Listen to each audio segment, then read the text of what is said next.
Hey friends, another late day as always. Today we're working on this Ridgeline again, doing all manner of things, but we're going to put in an aftermarket stereo. So got me the harness, got it all wired up. I like to use male-female terminals so that if anything goes wrong or awry, I can switch it, flip it over. So one issue I found with the aftermarket radio harness is these freaking pins popping out. These terminals, whatever you want to call them. So be real freaking careful when you're using these harnesses. Make sure that those pins don't pop out. Matter of fact, I would recommend a little tug on each wire before you even start the install, because if they start coming apart once you're doing it, or once they get in there or whatever, then you got problems. But anyway, so this isn't really about all the basic process as much as it is the fitment of the aftermarket stereo without an install kit. So obviously, you got to pull off your trim, which I have in the garage already. These little guys here work best, and I recommend popping them off. Start, of course I took the radio out, but you want to start probably on the inside. Very carefully pry it out, or the edges down here or around there, but it probably works easier on the inside here. Use plastic pry tools. Be very careful because it's on there tight. Like, it's on there so tight you can't even really tell where it ends and begins. So be real careful with that. It's all just pins that pop out, no screws, nothing like that. Then you unscrew your radio. See, 4 screws on each side. You screw that. Obviously, first things first, you take these 4 out, and then you pull out the whole assembly, unplug it and stuff, and then you remove, like I said, the 4 screws on each side of the radio. That's all pretty basic stuff. Take your factory stereo out. This one was clicking every once in a while, and it would just all of a sudden click once loud, and then all the sound would be off, like some feedback or something, and then it would all of a sudden give me static at any volume, regardless of what the volume of the radio was at. So anyway, disassembled that, pulled that out so I can still retain this, and then of course wired up my aftermarket harness. Get you an aftermarket harness, of course.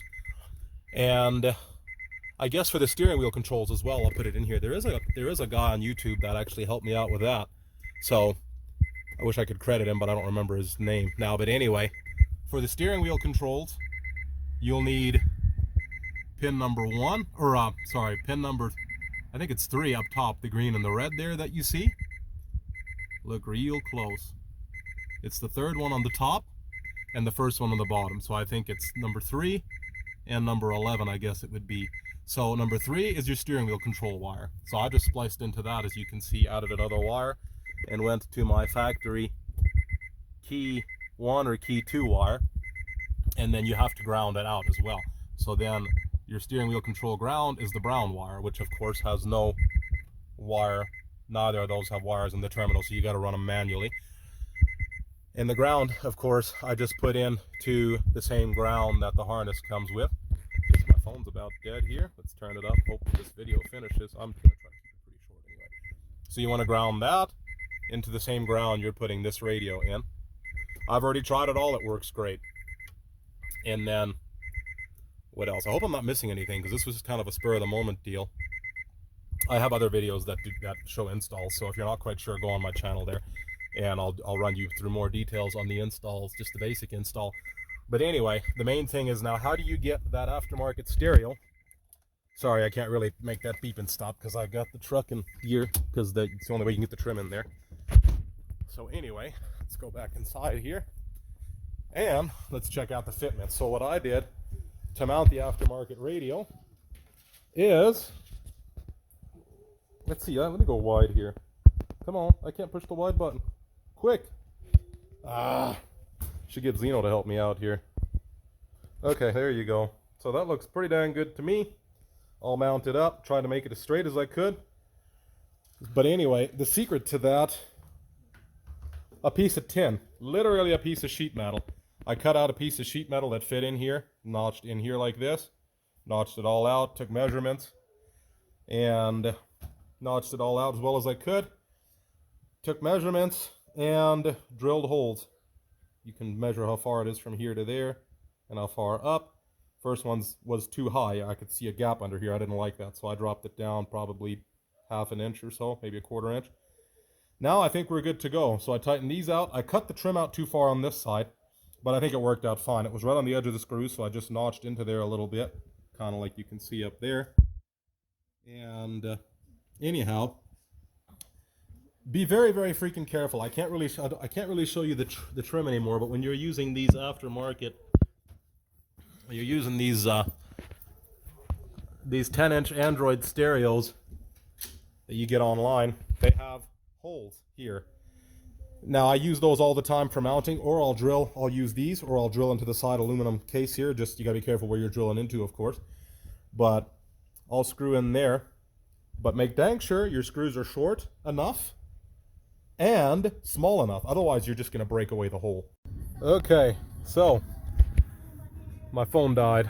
But anyway, as I was saying, when you're putting the screws in the holes on the backside, make dang sure they're not too big, because it'll just break those holes right out. But anyway, as you saw on the back, just sheet metal, fitted it out nice.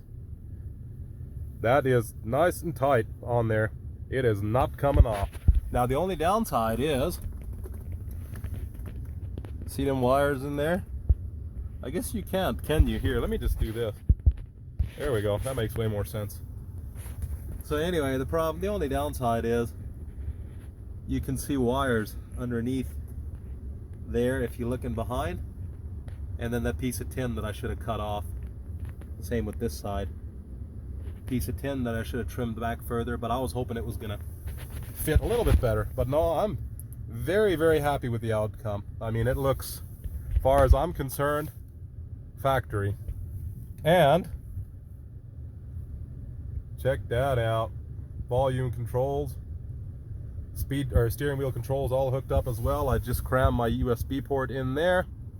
GPS module in the back. Probably go give it a little test now, see if the GPS module is reading. Looks like it, because the time is where it should be, I believe. The time is, I don't know about the date. No, the date obviously isn't, because it says 24. But yeah, the time appears to be dead on. Let's see here. Oh no, it's not either. Okay, never mind. So I got to set all that yet. I guess it doesn't have GPS signal yet. As soon as it does, it should correct all that automatically. And I know that takes a while sometimes, but yeah, it looks like I got it pretty dang straight in there. Very, very, very close. Anyway, there you have it, folks. I mean, it was a very tedious job. I'm so excited about having it all done now. Here, let me turn my headlights off. It gets way brighter, and the lights turn off. Button lights back on. Way dim, and you can change that in your settings. But anyway, the light, just wanted to let you know the illumination does work. Steering wheel controls work, like I said, and backup camera, oh come on now, also works, except the guidelines are upside down.